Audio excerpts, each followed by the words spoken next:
Hi guys, Jordan from P&P Campers. Just going to do your handover video on your Bessecarr. So if you start under the bonnet here, on the left hand side we've got your engine coolant reservoir, power steering behind that, and then your washer fluid sits under that blue cap there. Next to that you've got this, which is your brake fluid attached to the servo down the back. You check your engine oil here from this red dipstick and you fill it up from here, but obviously it's had the full service, so you shouldn't have to touch any of that. On the right hand side you'll notice you've got this little cap here which you can lock in. If you open that up you'll find this little positive node, if you like, and the negative is down here.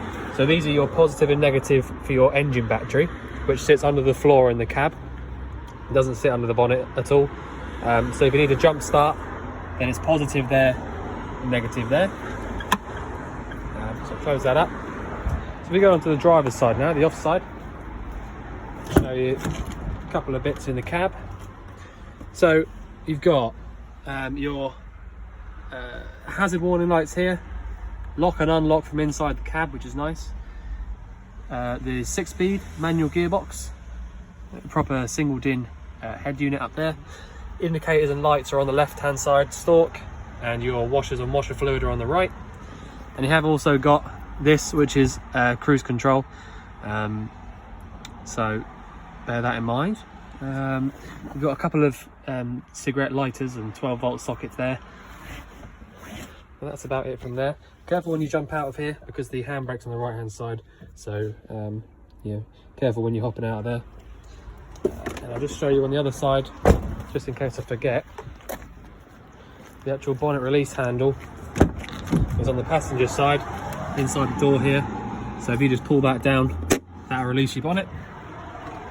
And your diesel filling point is behind this flap there, and it's just a case of putting the ignition key in there, turning it 90 degrees and then pulling it out.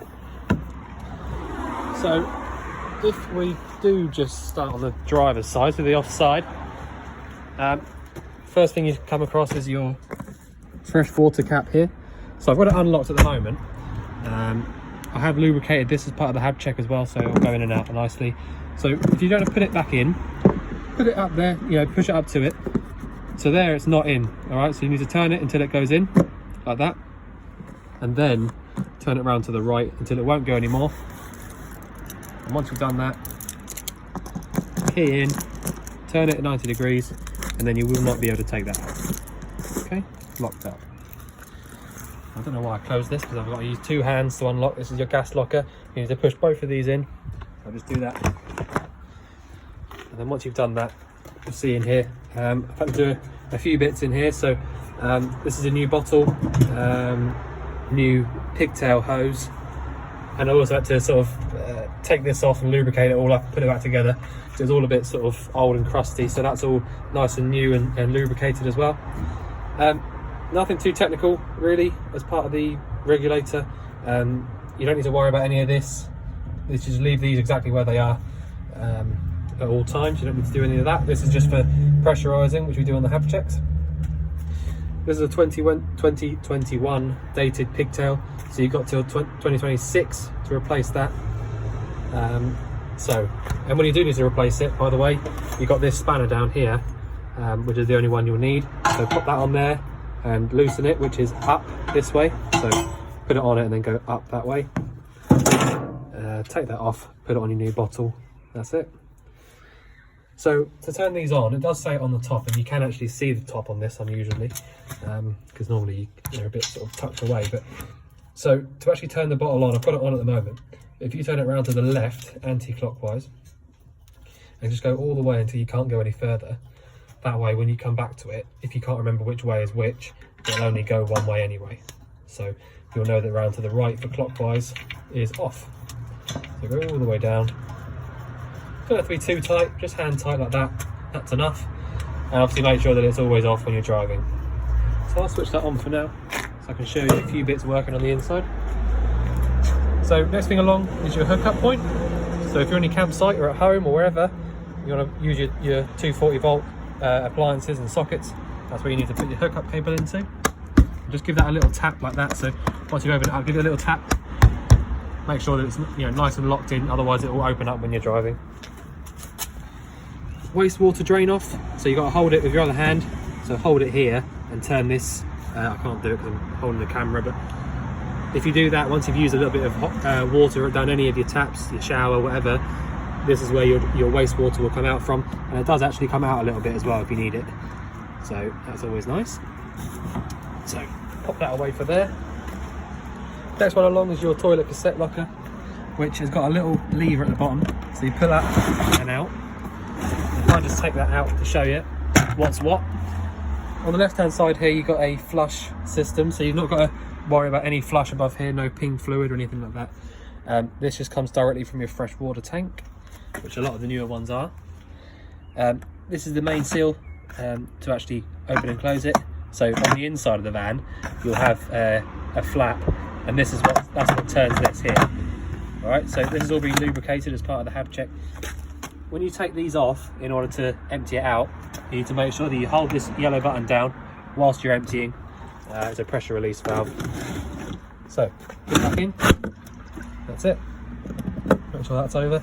And if you find that you can't open this at some point, you'll find that when you go into the van, you've left the flap open. So you need to go in and close it up, and then it will come out freely. Bike rack at the back. 3 bike rack. So if you literally pull this out of the way, this sort of middle section here will come out flat. You put your tyres and your wheels through these clips here, and hold on to the top of the bike via these.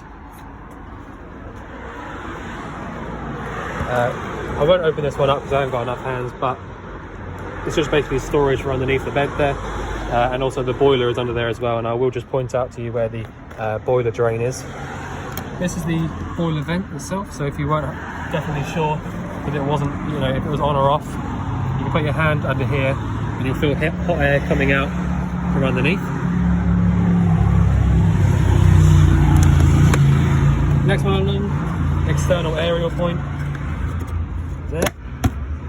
And then these 2 vents here are for your fridge. So you feel a little bit of warm air coming out through the top right hand side when it's lit. Did replace that lock down there because it was a bit old and knackered.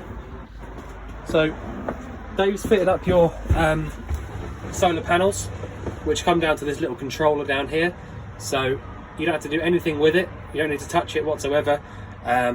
All it does is it's got 2 wires going up there to the solar panels, and then it's got 2 wires coming down here attached to the battery, which I'll just show you, which is your leisure battery. So he's neatly sort of put these 2 wires onto the terminals.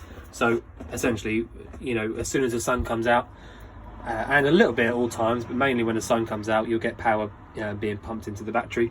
Keep it sort of trickle charged if you like. But that's where your leisure battery is.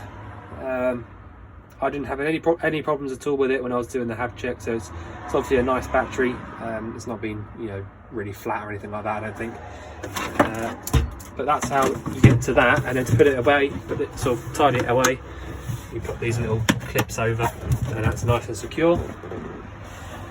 This here is your charger for when you put your hookup cable in as well, by the way. So, you know, you don't really need to know that as such, but that is where that is, if you ever needed to have a look at it, or you know, think there's anything wrong with it. I'll put that away in a little bit. Under here, you do need a screwdriver to open these up.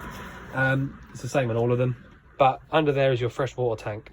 So if you needed to drain that out, because that's why I didn't show you one on the outside, because the only way to drain these fresh water tanks out is to take the cap off, which is just under here, and then just taking the little bung out from inside.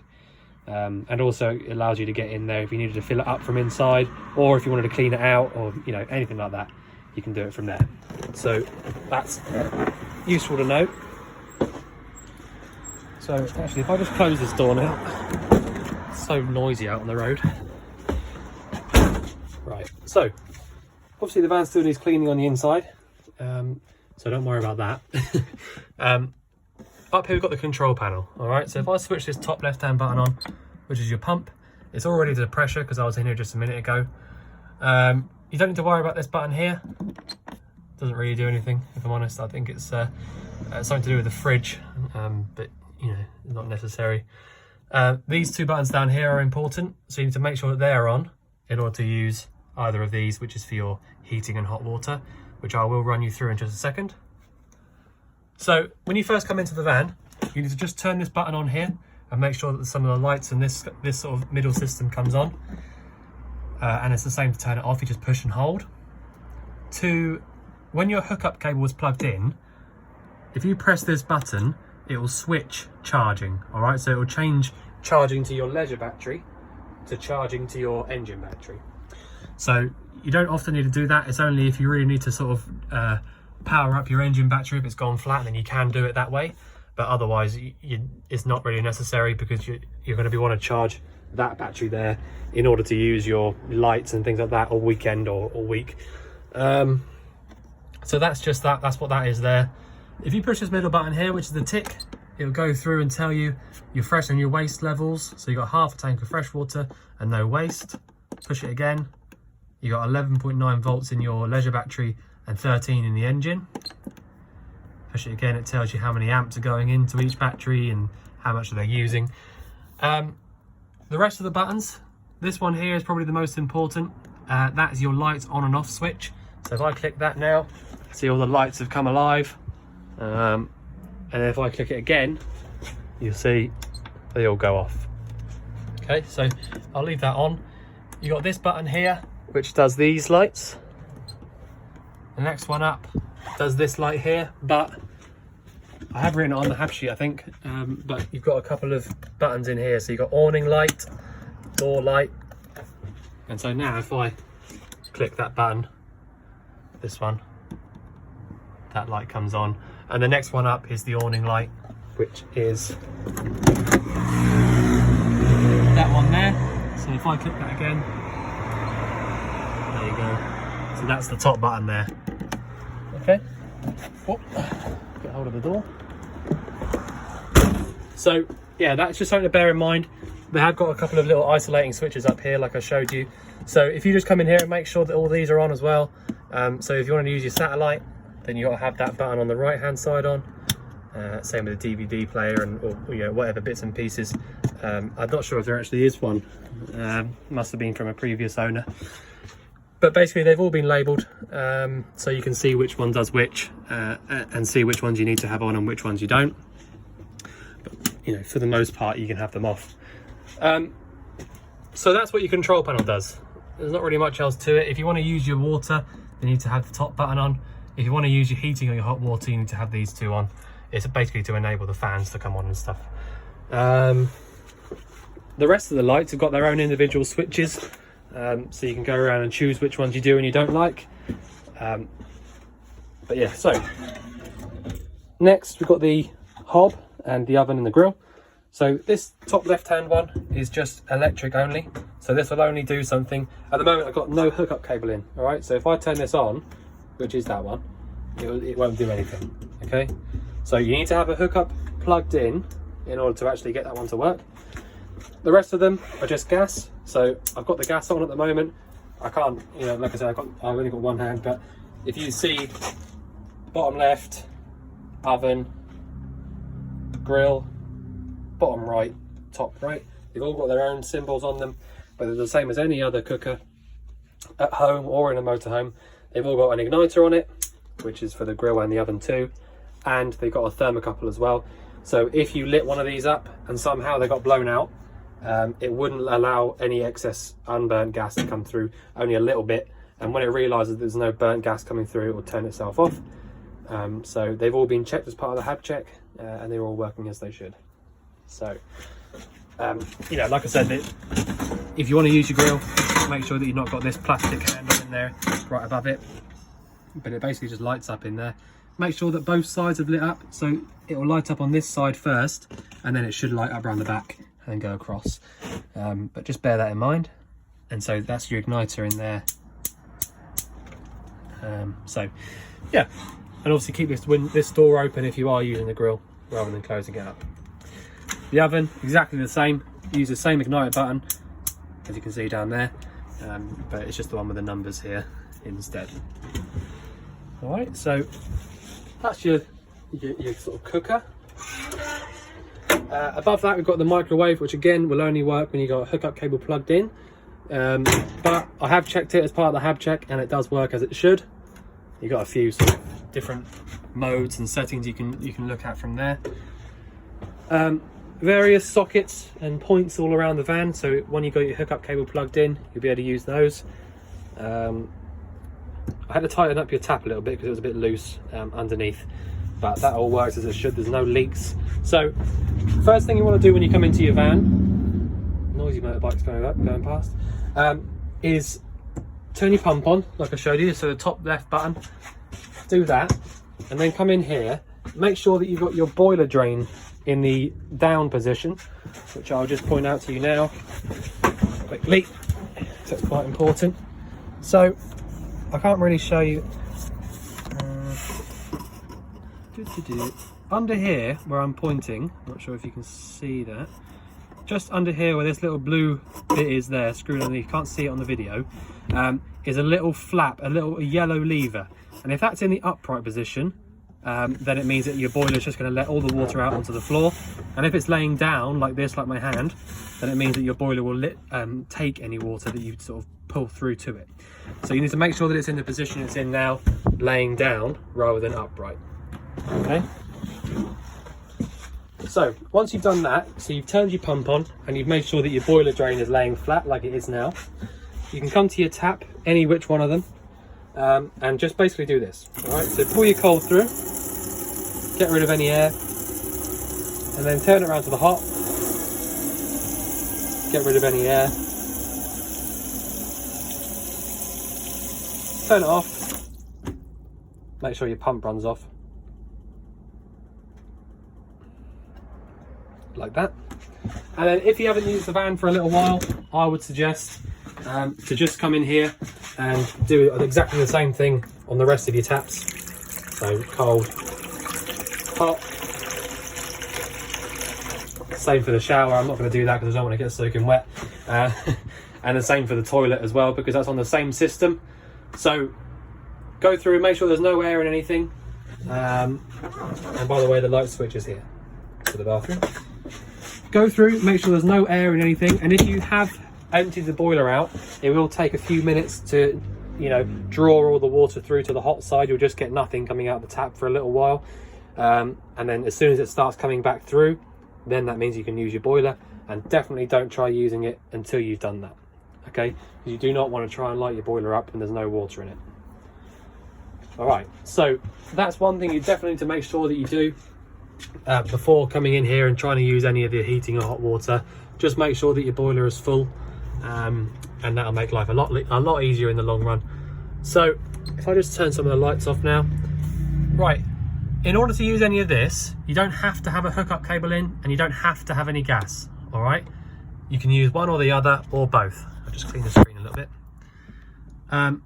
As long as you've, there you go, as long as you got either gas or electric, then you're good to go with this. So on the right hand side, you've got Trumatic C. Okay, so that basically chooses what your boiler does, either hot water, heating, or both. Okay, so you can forget about gas or electric or whatever. This is just telling the boiler what to do. All right, so just down one, that's heating only, and down two is heating and hot water. All right, if we go back to the middle, up one is hot water at 40 degrees, and up two is hot water at 60 degrees. So that's telling the boiler what to do, okay? And they have all got diagrams on them. The squiggly lines means water, while the horizontal wiggly lines mean hot water, and the flame symbol means heating. On the other side, we've got Trumatic C EH, which I know that it's not EH, but I like to remember it as a sort of energy selector. So where it is at the moment here, pointed towards the gas flame, that's gas only. Okay, so whatever you choose the boiler to do, it'll only do it on gas. Now, if you went up either one or two places, that's electric only. Okay, so again, whatever you tell the boiler to do, whether it's hot water, heating, or both, in this position, it'll only be doing it via the electric. All right. Now, if you went down, either there, or there, the middle is just gas, gas and electric, and gas and more electric. Okay, so basically electric 1 and 2. So if I had it in this position here and then chose 40 degrees hot water, then I'm going to be using gas and electric to heat my hot water to 40 degrees. If I put it back to here and left it there, it would just use the gas to heat up the water to 40 degrees. And if I went up to the top, then it would heat the water up to 40 degrees, but via the electric element only. All right, so for the most part, you can leave these here, just how it is there. But, you know, that's about as, you know, as difficult as it gets. So it's a bit awkward to get your head round. But if you remember, energy selector on the left, telling the boiler what to do on the right. Okay, so what else have we got? The fridge. The camera's trying to focus a bit strangely, so I'm sorry if it's not very easy to see, but you've got a Thetford automatic energy selecting fridge. So if you push, this is the on and off button here, all right?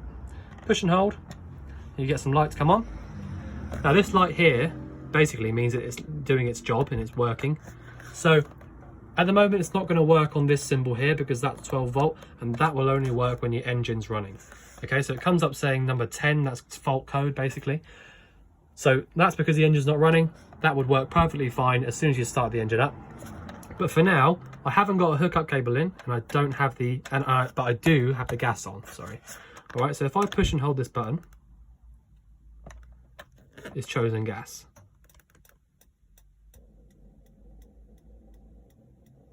All right, so that'll go through, that'll light up, and it will turn itself off, and it will do its own thing. So the igniter's gone off now, exactly how it should, and this will go on. And unless you get another symbol coming up here or a number, then that is lit up and it's doing its own thing, and it's, you know, exactly how it should be. This button on the right, you can go through and just select how powerful you want that gas coming through, but really you just want to leave it there. Okay, now if I went through again, clicked it again, this symbol here means electric. So you've got another fault code up there saying number 8. That's because I've not got a hookup cable plugged in. So that's fine. As long as you've got a hookup cable plugged in, you can use it that way and you won't get a fault code coming up. And if I went through again, auto, that will choose automatically which way the fridge works best. So it's chosen gas straight away because gas is the only thing I've got that can make it work right now. So that's it. So just click it again. I can choose manually, I want gas. Okay, so that's lit up again. So the way you got to remember these fridges, they only work, got a little safety catch at the bottom as well. The only way they'll get cold is if you either get it cold first on gas or electric, and then choose the 12 volt symbol for when you're driving only. All right, so if you left your engine running and chose 12 volt and left it running for hours and hours and hours, it would not get this fridge cold with things inside it. It's just not powerful enough to do it on its own. Okay, so you need to get it cold either via the gas or the electric symbol first, perhaps the night before you go away, and then use the 12 volt just for when you're driving. And when you get to where you're going, everything will still be ice cold inside the fridge, because the 12 volt gets it, keeps it cold, but it can't get it cold. All right, so just something to bear in mind. And if you want to turn it off, push and hold this button, and that's it. That's all you got to do. So nice and easy on that. What else have we got? So if I just show you in the bathroom, like I was saying, outside, you'll find that you need to have the flap there in the position it's in now in order to take it out from the outside. Otherwise, you'll find that you won't be able to take it out. It'll come out about 1 inch and then it won't come out any further. And to actually flush this toilet, it's just this button here at the top. All right, so if you just push that button in, then open the flap up like that to let it out into the cassette, close it up, and that's it. That's all you got to remember. So I'm pretty sure that's all there is to this fan. I can't think of anything else to show. Oh, actually I can. So you have got your RCD and MCBs under here. So I'll just show you where we are next to the cooker here. As long as all of these are in the up position and your battery charger symbol is in the on position, then you're good to go. You don't have to touch anything down there.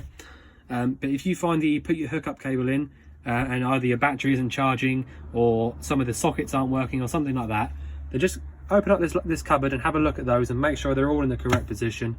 And you will get a red light on this red symbol here when you plug it in to say that your charger is working. Alright, so I think that's about it that I can show you.